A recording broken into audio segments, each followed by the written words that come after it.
નમસ્કાર મિત્રો દેશ અને દુનિયાના સુપરફાસ્ટ સમાચારમાં તમારું સ્વાગત છે। નરોડામાં ગેરકાયદેસર બાંધકામ સામે હાઈકોર્ટનો મોટો નિર્ણય। નરોડા વિસ્તારમાં કમર તળાવ નજીકના ગેરકાયદેસર બાંધકામો હટાવવાની પ્રક્રિયાને હાઈકોર્ટે મંજૂરી આપી છે। અમદાવાદ મ્યુનિસિપલ કોર્પોરેશન દ્વારા આપવામાં આવેલી નોટિસને પડકારતી 77 સ્થાનિકોની અરજી હાઈકોર્ટે પુરાવાના અભાવે કારણે ફગાવી દીધી છે। કોર્ટે અમદાવાદ મ્યુનિસિપલ કોર્પોરેશનની કાર્યવાહી યોગ્ય ગણાવી છે અને દબાણ હટાવવાના પગલાં ચાલુ રાખવા માટે સૂચના આપી છે। હવે તળાવ નજીક ગેરકાયદેસર બાંધકામો તોડી પાડવામાં આવશે। અન્ય મહત્વના સમાચારની વાત કરીએ તો સુરતમાં કિશોરી પર દુષ્કર્મ કેસમાં આરોપીને 20 વર્ષની સજા ફટકારવામાં આવી છે। સુરતની કોર્ટે એક મહત્વપૂર્ણ ચુકાદો આપતા 16 વર્ષની કિશોરી પર દુષ્કર્મ ગુજારનાર આરોપી સંજય વણકરને 20 વર્ષની સખત કેદની સજા ફટકારી છે। આરોપી સગીરને બાઇક પર પોતાના ઘરે લઈ ગયો હતો અને ત્યાં ગોતી રાખીને 2-3 દિવસ સુધી અવારનવાર દુષ્કર્મ આચર્યું હતું। કતારગામ પોલીસે આરોપીને ઝડપીને સજ્જડ પુરાવા એકત્ર કર્યા હતા, જેના આધારે કોર્ટે આરોપીને કસૂરવાર ઠેરવીને આ કડક સજા સંભળાવી છે। અન્ય મહત્વના સમાચારની વાત કરીએ તો અમદાવાદ એરપોર્ટ પર 30 આઈફોન જપ્ત। અમદાવાદ એરપોર્ટ પર કસ્ટમ વિભાગે સતર્કતા દાખવીને આઈફોનની દાણચોરીનો પ્રયાસ નિષ્ફળ બનાવ્યો છે। દુબઈથી અમદાવાદ આવેલી એક શંકાસ્પદ મહિલાની તપાસ કરવામાં આવતા તેની પાસેથી મોટી સંખ્યામાં સ્માર્ટફોન મળી આવ્યા હતા। અધિકારીઓએ મહિલા પાસેથી 30 આઈફોન જપ્ત કર્યા છે, જેની અંદાજિત બજાર કિંમત 43 લાખ રૂપિયા જેટલી થાય છે। આ અંગે કસ્ટમ વિભાગે મહિલા વિરુદ્ધ કસ્ટમ એક્ટ હેઠળ ગુનો નોંધીને વધુ તપાસ હાથ ધરી છે।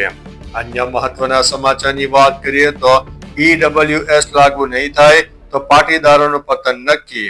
ભાજપના નેતા વરુણ પટેલે સ્થાનિક સ્વરાજની ચૂંટણીઓમાં EWS એટલે કે આરક્ષણ લાગુ કરવાની જોરદાર માંગ કરી છે।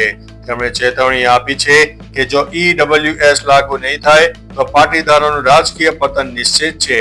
દૂરબીન લઈને જોશો તો પણ રાજકારણમાં પાટીદાર નહીં મળે। વરુણ પટેલે દૂધસાગર ડેરીની ચૂંટણીમાં મતદાર યાદીમાં પાટીદારોના પ્રતિનિધિત્વ પર કાતર ફેરવાઈ હોવાનો આક્ષેપ કર્યો છે।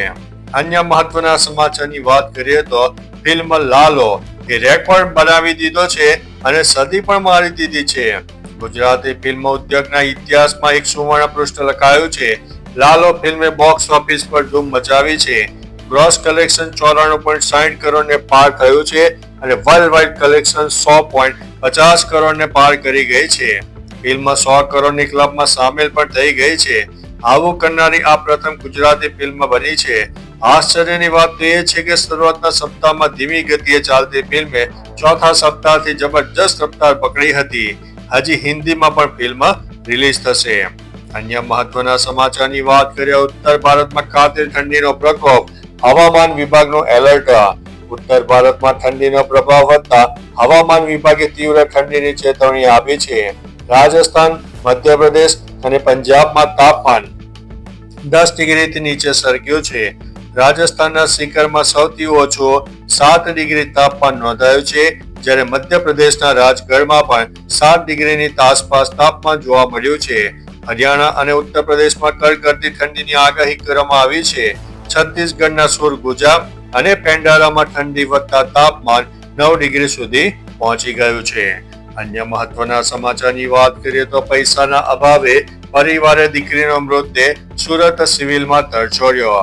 અંકલેશ્વરના એક ગરીબ આદિવાસી પરિવારે પૈસાના અભાવે પોતાની 22 વર્ષની દીકરીનો મૃતદેહ સુરત સિવિલ હોસ્પિટલમાં તરછોડી દીધો। આ કરુણ ઘટનાની જાણ થતા કોન્સ્ટેબલ લક્ષ્મણ વસાવા અને અન્ય પોલીસ જવાનોએ તેમણે પોલીસ ગ્રુપમાં મેસેજ કરીને તેમણે 35,000 રૂપિયાથી વધુની રકમ એકઠી કરી અને એમ્બ્યુલન્સ મારફતે મૃતદેહને સન્માનભેર તેમના વતન પહોંચાડવાની વ્યવસ્થા કરી આપી હતી। અન્ય મહત્વના સમાચારની વાત કરીએ તો જજ બદલાય એટલે શું ચુકાદા બદલાઈ જાય છે? સુપ્રીમ કોર્ટના જસ્ટિસ BV નાગરત્નાએ ચિંતા વ્યક્ત કરતા કહ્યું છે કે જજ બદલાઈ જાય તે કારણસર જ સર્વોચ્ચ અદાલતના ચુકાદાઓ પર પુનઃ વિચાર ન કરવો જોઈએ। તેમણે કહ્યું છે કે ચુકાદાઓ શાહીથી લખાયેલા છે, રેતીથી નહીં, અને કાયમી રહેવા જોઈએ। તેમની ટિપ્પણી એવા સમય આવી જ્યારે પાછળની બેન્ચ દ્વારા જૂના નિર્ણયોને પલટવાની પ્રથા વધી રહી છે, જે ન્યાયિક સ્વતંત્રતા અને જનતાના વિશ્વાસ માટે ગંભીર મુદ્દો છે. અન્ય મહત્વના સમાચારની વાત કરીએ તો જસદણમાં એક જ હોલમાં 1 થી 8 ના વિદ્યાર્થીઓ ભણી રહ્યા છે. જસદણના જંગવડ ગામમાં શાળાની ઇમારત જર્જરી હોવાથી ધોરણ 1 થી 8 ના વિદ્યાર્થીઓ ગ્રામ પંચાયતના એક જ કોમ્યુનિટી હોલમાં અભ્યાસ કરવા મજબૂર બન્યા છે. એક સાથે બેસવાથી થતા ઘોંઘાટને કારણે શિક્ષણ કાર્ય ખોરવાઈ ગયું છે. વળી જીવના જોખમે બાળકોને મધ્યાહન ભોજન માટે જૂની જર્જરિત શાળામાં લઈ જવામાં આવે છે.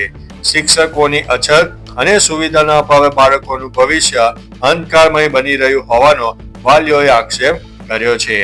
અન્ય મહત્વના સમાચારની વાત કરીએ તો SIR અંગે મોટો નિર્ણય. ચૂંટણી પંચે સ્પેશિયલ ઇન્સેન્ટિવ રિવિઝન અંગે મોટો નિર્ણય લીધો છે. ECએ 12 રાજ્યો અને કેન્દ્ર શાસિત પ્રદેશોમાં SIR પ્રક્રિયા માટેની સમય મર્યાદા 7 દિવસ માટે લંબાવી છે. તેથી તમે 11 ડિસેમ્બર સુધી SIR ફોર્મ સબમિટ કરાવી શકો છો અને ઘણા રાજ્યોમાંથી અહેવાલો આવી રહ્યા છે કે ટૂંકી સમય મર્યાદાને કારણે BLO ઉપર દબાણ વધી રહ્યું છે. અન્ય મહત્વના સમાચારની વાત કરીએ તો દોસ્તને ન મળી શક્યાનો અફસોસ તેઓ શત્રુઘ્ન સિન્હાએ જણાવ્યું છે.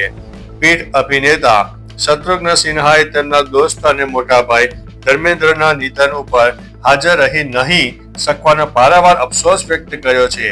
દિલ્હીથી પાછા ફર્યા બાદ તેઓ ધર્મેન્દ્રના ઘરે ગયા હતા અને પુત્ર સની દેઓલ અને બોબી દેઓલને મળીને સાંત્વના આપી હતી. સિન્હાએ ધર્મેન્દ્રને યાદ કરીને કહ્યું છે કે તેમના સારા કામોને કારણે તેઓ હંમેશા બધાની યાદોમાં જીવંત રહેશે. અન્ય મહત્વના સમાચારની વાત કરીએ તો BLO માટે આપ પાર્ટી મેદાનમાં હેલ્પલાઇન નંબર કર્યો છે જાહેર. આમ આદમી પાર્ટીના નેતા ઈસુદાન ગઢવીએ પ્રેસ કોન્ફરન્સમાં કહ્યું છે કે આપ સામાન્ય લોકોની વેદના સમજે છે. તેમણે SIR ની કામગીરીના ભારણથી ત્રસ્ત BLO ને મદદરૂપ થવા માટે એક હેલ્પલાઇન નંબર જારી કર્યો છે 910949 18196. ઈસુદાન ગઢવીએ અપીલ કરી છે કે આ નંબર પર કોલ કરીને તમારી સમસ્યા જણાવો જેથી આપના કાર્યકર્તાઓ મદદ કરી શકે. અન્ય મહત્વના સમાચારની વાત કરીએ તો PMએ વોકલ ફોર લોકલ મંત્ર યાદ અપાવ્યો. મન કી બાતના 128મા એપિસોડમાં PM મોદીએ રાષ્ટ્રને વોકલ ફોર લોકલ મંત્રની યાદ અપાવીને કહ્યું કે નવેમ્બરનો મહિનો ઘણી પ્રેરણા લાવ્યો છે. તેમણે બ્લાઇન્ડ ક્રિકેટ વર્લ્ડ કપ જીતનાર ખેલાડીની પ્રશંસા કરી. જનરલ ઝેરનો ઉલ્લેખ કરતા કહ્યું છે કે થોડા દિવસો પહેલા ISRO દ્વારા આયોજિત એક અનોખી ડ્રોન સ્પર્ધાના એક વિડીયોએ તેમનું ધ્યાન ખેંચ્યું છે, જેમાં યુવાનો મંગળ ગ્રહ જેવી પરિસ્થિતિમાં ડ્રોન ઉડાડવાનો પ્રયાસ કરે છે. અન્ય મહત્વના સમાચારની વાત કરીએ તો CR પાટીલની SIR ફોર્મ ભરવા માટેની અપીલ. કેન્દ્રીય મંત્રી CR પાટીલે સુરતથી રાજ્યના તમામ નાગરિકોને મહત્વપૂર્ણ અપીલ કરી છે. તેમણે મતદાર યાદીમાં નામ નોંધાવવા માટે SIR ફોર્મ ભરવા માટે ભાર મૂક્યો છે. પાટીલે કહ્યું છે કે મતદાન એ દરેક નાગરિકોનો બંધારણીય અધિકાર છે. તેથી આ પ્રક્રિયામાં આળસ કર્યા વિના દરેક વ્યક્તિએ પોતાના તેમજ સ્વજનોના ફોર્મ ભરીને લોકશાહીને મજબૂત બનાવવી જોઈએ. ચૂંટણી પંચની આ કામગીરીમાં સહભાગી થવા તેમણે અનુરોધ કર્યો છે. તો ચાલો મિત્રો, ફરીથી દેશ અને દુનિયાના સુપરફાસ્ટ સમાચાર લઈને મળતા રહીશો. ત્યાં સુધી અમને રજા આપશો. નમસ્તે.